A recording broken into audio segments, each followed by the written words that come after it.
오늘 우리가 읽은 이사야 17장의 표면적인 제목은 다메섹에 대한 경고입니다. 그러나 이 심판의 진짜 관역은 다메섹이 아니라 그들과 손을 잡은 하나님의 백성, 곧 북이스라엘, 에브라임을 향하고 있습니다. 당시 고대 근동의 패권을 장악하려던 강대국 아수르의 위협이 위에서부터 몰려오자 북이스라엘은 하나님께 엎드려 기도하는 대신 눈앞에 있는 아람, 즉 다메섹과 군사동맹을 맺었습니다. 보이지 않는 하나님보다 당장 눈에 보이는 세상의 힘을 피난처로 선택한 것입니다. 그 결과가 어떻게 됩니까? 본문 1절과 2절은 그들이 의지했던 반아수르 동맹의 처참한 파멸을 선언하고 있습니다. 다메섹에 관한 경고라. 보라, 다메섹이 장차 성읍을 이루지 못하고 무너진 무더기가 될 것이라. 아로엘의 성읍들이 버림을 당하리니 양머리를 치는 곳이 되어 양이 눕되 놀라게 할 자가 없을 것이며, 찬란했던 대도시 다메섹은 돌무더기 폐허가 되었습니다. 그렇게 될 것입니다. 거리에 사람이 한 명도 남지 않아 들짐승과 양떼가 누워 뒹굴어도 쫓아낼 사람조차 없는 철저한 멸망을 맞이하게 됩니다. 하나님의 심판은 세상과 착한 북이스라엘에게도 동일하게 임합니다. 본문 4절과 5절을 보면 그토록 찬란했던 야곱의 영광이 쇠약해집니다. 그리고 마치 비만이던 사람이 급격한 중병에 걸려 뼈만 남고 야위어 가듯이 그들이 자랑하던 경제적 풍요와 군사적 위용은 걷잡을 수 없이 몰락하고 맙니다. 추수가 끝난 뒤 바닥에 떨어진 이삭 몇 개를 줍는 것처럼 처량한 신세가 된 것입니다. 사랑하는 성도 여러분, 위기의 순간, 문제를 직면했을 때 하나님을 의지하지 않고 세상의 힘과 동맹을 맺어 생존을 도모하던 그 자들의 결말은 이토록 치욕스럽습니다. 그러나 이 끔찍한 심판의 폐허 속에서 우리는 놀라운 하나님의 은혜를 발견하게 됩니다. 6절의 말씀입니다. 그러나 그 안에 주울 것이 남으리니 감람나무를 흔들 때에 가장 높은 가지 꼭대기에 과일 두세 개가 남은 것 같겠고 무성한 나무의 가장 먼 가지에 4-5개가 남은 것 같으리라. 하나님은 이스라엘을 진멸하지 않으십니다. 추수 때에 나무 꼭대기에 남겨둔 두세 개의 열매처럼 남은 자들을 보존하십니다. 왜 하나님은 다 쓸어버리지 않고 남겨두셨을까? 세상의 헛된 요새가 다 파멸된 이후에야 비로소 이스라엘이 보여주는 반응이 있기 때문입니다. 7절과 8절입니다. 그날에 사람이 자기를 지으신 이를 바라보겠으며 그의 눈이 이스라엘의 거룩한 이를 뵙겠고 자기 손으로 만든 제단을 바라보지 아니하며 자기 손가락으로 지은 아세라나 태양상을 보지 아니할 것이며. 그렇습니다.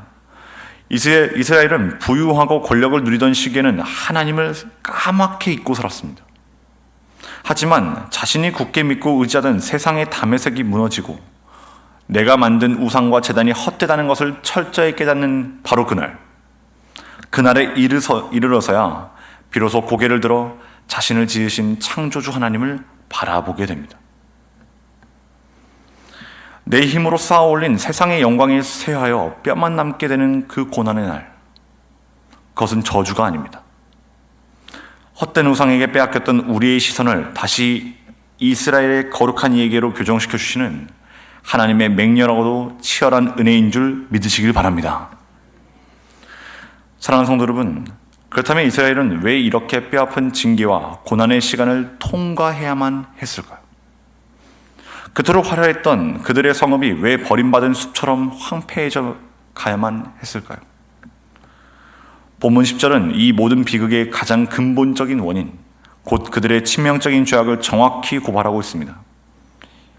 10절의 말씀을 보시면 내가 내 구원의 하나님을 잊어버리며 내 능력의 반석을 마음에 두지 아니한 까닭이라. 그러므로 내가 기뻐한 나무를 심으며 이방의 가지도 이종하는도다.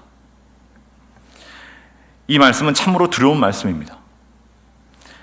이스라엘이 하나님이라는 이름을 까먹었다는 뜻이 아닙니다.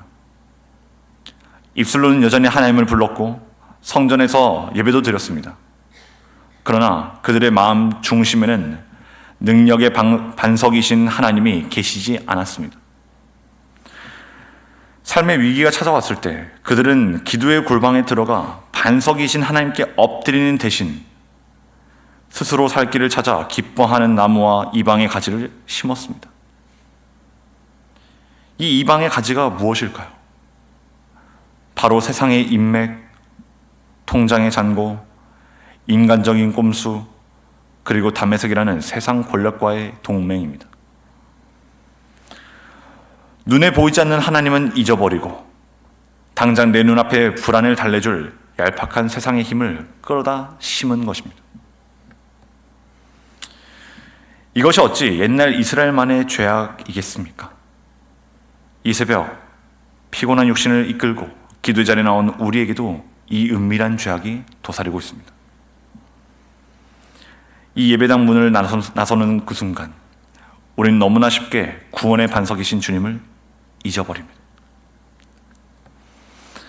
삶의 풍랑이 일면 십자가를 붙들기보다 당장 문제를 해결해 줄 사람을 찾아 이리저리 전화를 돌리고 세상의 재물을 나의 반석으로 삼으려 밤낮으로 애를 쓰는 모습.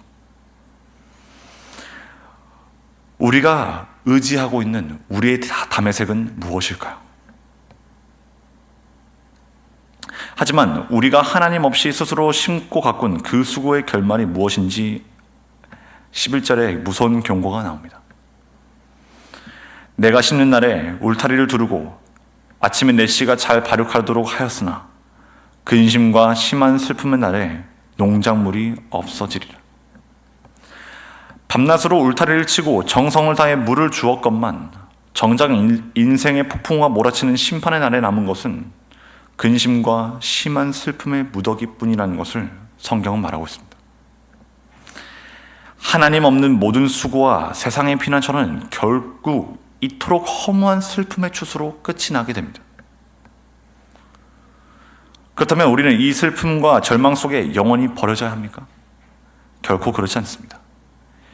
12절부터 14절의 말씀을 보시면 세상을 삼킬 듯이 포효하며 밀려오던 아수르의 군대, 곧 우리를 위협하던 모든 어둠과 절망의 세력을 향해 하나님은 이렇게 하십니다. 13절 하반절에 주께서 그들을 꾸짖으시 그들이 멀리 도망함이 산에서 겨가 바람에 흩어짐 같겠고 폭풍 앞에 떠도는 티끌 같을 것이라 말씀하십니다. 그리고 마침내 14절에서 위대한 구원의 아침을 선포하시죠. 보라, 저녁에 두려움을 당하고 아침이 되기 전에 그들이 없어졌나니 이는 우리를 노력한 자들의 몫이요 우리를 강탈한 자들의 보응이니라. 사랑하는 성도 여러분, 저녁에는 끔찍한 두려움이 엄습했지만 아침이 되기 전에 그 모든 원수들이 하나님의 입김 한 번에 사라졌습니다. 이 아침은 어떤 아침입니까? 바로 우리가 잊어버리고 외면했던 우리의 영원한 능력의 반석, 예수 그리스도의 부활의 아침입니다. 우리는 구원의 하나님을 잊어버리고 세상의 가지를 심으며 살 때가 많지만 하나님은 우리를 잊지 않으십니다. 반석이신 예수 그리스도께서 십자가라는 끔찍한 저녁의 두려움과 심한 슬픔을 우리 대신 홀로 감당하셨습니다. 그리고 부활의 아침은 우리를 얽어매던 사망과 죄의 권세를 폭풍 앞에 티끌처럼 단번에 날려버리셨습니다. 말씀 뵙겠습니다. 오늘 이 새벽 우리가 붙잡고 있던 세상의 다메섹, 내가 밤낮으로 물을 주며 의지했던 헛된 이방의 가지들을 십자가 앞에 모두 내려놓길 원합니다. 내 삶이 흔들리고 앙상한 가지처럼 털리는 것 같을 때 그것은 절망이 아닙니다. 헛된 우상에 그 우상으로부터 눈을 돌려 영원한 반석이신 예수 그리스도를 다시 바라보게 하신 하나님의 크신 은혜인 줄 믿습니다. 저녁에는 울음이 깃들일지라도 아침에는 기쁨이 올 것입니다. 이 험한 세상 그 가운데 슬픔의 무더기가 아니라 오직 십자가의 은혜만을 나의 반석 삼고 승리하는 저와 여러분이 되시기를 주님의 이름으로 간절히 소망합니다. 기도하시겠습니다.